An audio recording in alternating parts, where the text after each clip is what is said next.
Voilà, nous nous retrouvons pour notre première session qui est la naissance d'une idée, une justice pénale pour la société internationale. Comme je vous ai dit dans l'introduction, l'idée dont il est question ici est celle selon laquelle, si les juridictions pénales internes ont pour objet la protection de l'ordre social interne, la société internationale constitue un ordre social spécifique qu'il est nécessaire de protéger et pour cela de créer des normes et des juridictions qui permettront de le faire. Il faut constater que les désordres sociaux se traduisent par la guerre, ainsi que par les comportements des hommes et des États au cours de celle-ci. Ce sera autour de ces questions que nous commencerons à se faire les réflexions, à s'élaborer les propositions et peut-être adopter les conventions qui conduiront à ce qu'on appelle aujourd'hui le droit international pénal, qui a conduit à la naissance des juridictions pénales internationales. Nous nous contenterons ici d'évoquer un certain nombre de noms et de textes. Nous allons commencer par le nom, ce que nous intitulons le précurseur. Un certain nombre de noms doivent être évoqués pour mémoire. Commençons par Gustave Monnier, né en 1826 et mort en 1910. Déjà, il faut savoir qu'en 1872, au lendemain de la guerre franco-prussienne de 1870, ce philanthrope suisse qui fut l'un des fondateurs de la Croix-Rouge fut l'un de tout premiers à avoir l'intuition de ce qui pourrait être une juridiction universelle pour juger les crimes les plus atroces, c'est-à-dire les crimes les plus attentatoires à l'essence de l'humanité. Problème, nous sommes en 1885, il proposa un projet à l'Institut du droit international. Le projet fut repoussé comme quoi c'était totalement prématuré. Après Gustave Monnier, vient le tour de Gérard Antot, né en 1842 et meurt en 1917. Gérard Antot est un avocat, membre du Parti libéral, professeur de l'Université d'Amsterdam dont il sera plus tard recteur.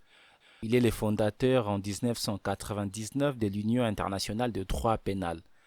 Lui également a proposé l'idée de construire une juridiction qui pourrait juger des crimes le plus atroces que l'humanité n'ait jamais connus. Comme vous pouvez le deviner, cette proposition a été aussi totalement rejetée.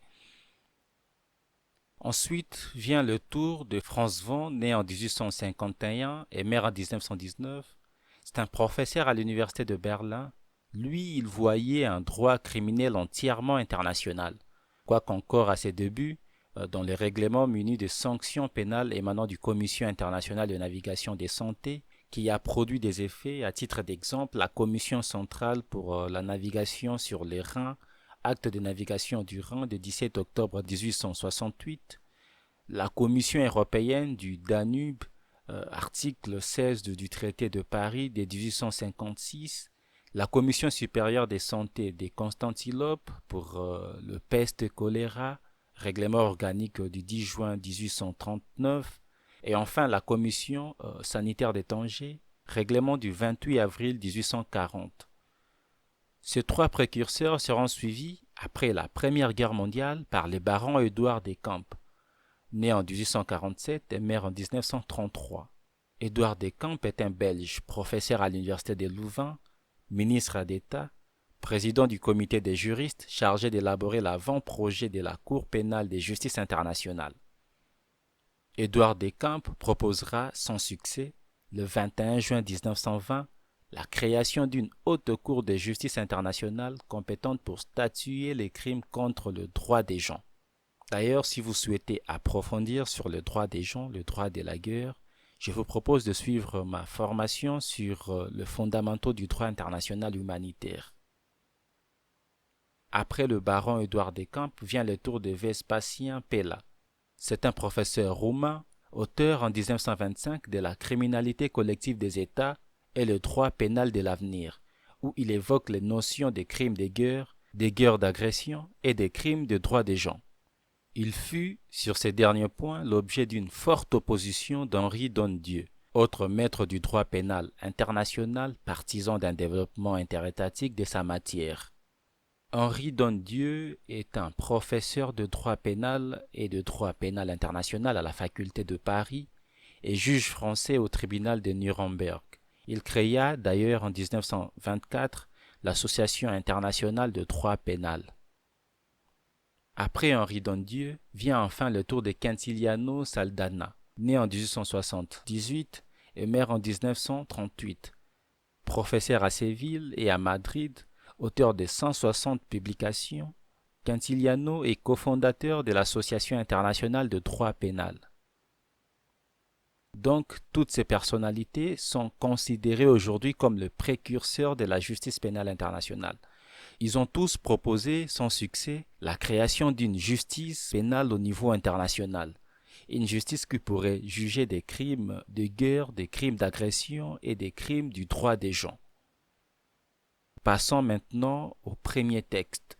Nous évoquerons ici une série de textes révélateurs d'une prise de conscience, mais qui restent dépourvus d'efficacité.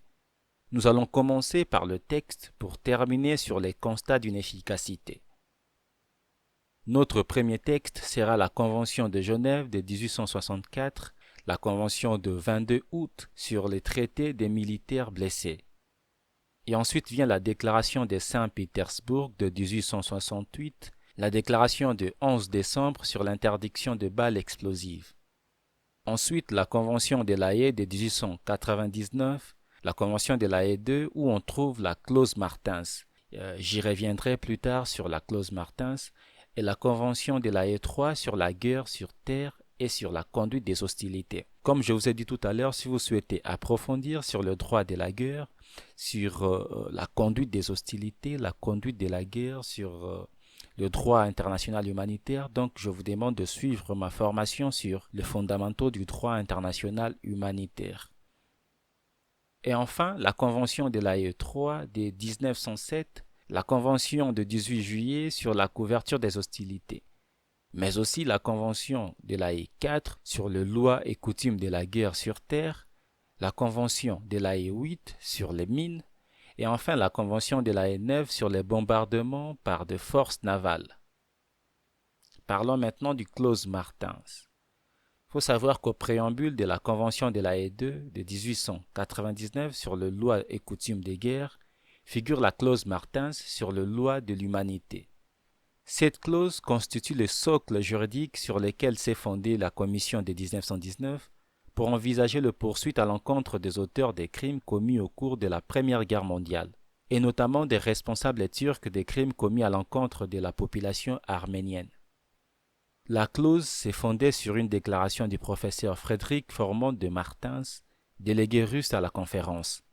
Je cite: « En attendant qu'un code plus complet de lois de la guerre puisse être édicté, les hautes parties contractantes jugent opportun de constater que, dans les cas non compris dans les dispositions réglementaires adoptées par elles, les populations et les belligérants restent sous la sauvegarde et sous l'empire des principes des droits des gens, tels qu'ils résultent des usages établis entre nations civilisées, des lois de l'humanité et des exigences de la conscience publique. » Fin de citation.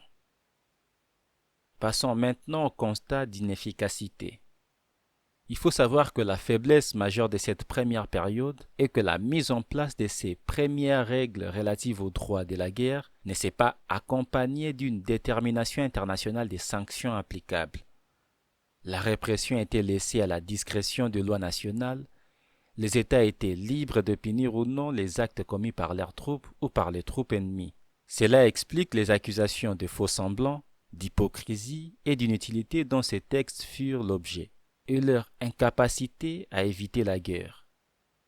Toute chose dont la prise de conscience conduira à l'affirmation de la nécessité des sanctions, mais surtout de la création d'une juridiction internationale susceptible de les appliquer.